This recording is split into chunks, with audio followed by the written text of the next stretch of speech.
Hello বন্ধুরা, আমার পরিবারের সবাইকে নমস্কার জানিয়ে শুরু করছি আজকের ভিডিও। আজকে তোমাদের সাথে শেয়ার করব লাউ ছেচকি বা লাউ ঘন্টর একটা রেসিপি। তার জন্য আমি এখানে লাউ নিয়ে নিয়েছি, এটাকে ভালো করে কেটে ধুয়ে জল ঝরাতে দিয়েছিলাম। এবার আমি কড়াইতে 2 থেকে 3 চামচ মতো সর্ষের তেল নিয়ে এর মধ্যে কালো জিরে, শুকনো লঙ্কা আর কোটা কাঁচা লঙ্কা ফোড়নে দিয়ে দিচ্ছি। ঝালটা তোমাদের পরিমাণ মতোই দেবে।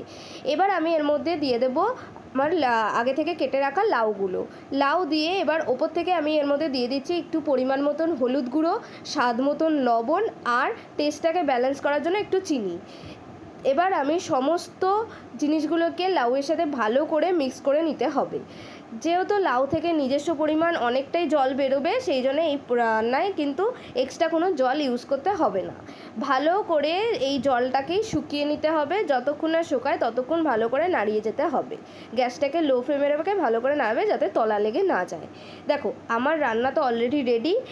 এটা কিন্তু গরম ভাতে বা রাত্রে রুটির সাথে অসম্ভব ভালো লাগে খেতে। তোমরা চাইলে এর মধ্যে একটু ধনেপাতা দিতে পারো। আর রান্নাটা কেমন লাগলো বাড়িতে ট্রাই করে অবশ্যই আমাকে কমেন্টে জানিও। টাটা।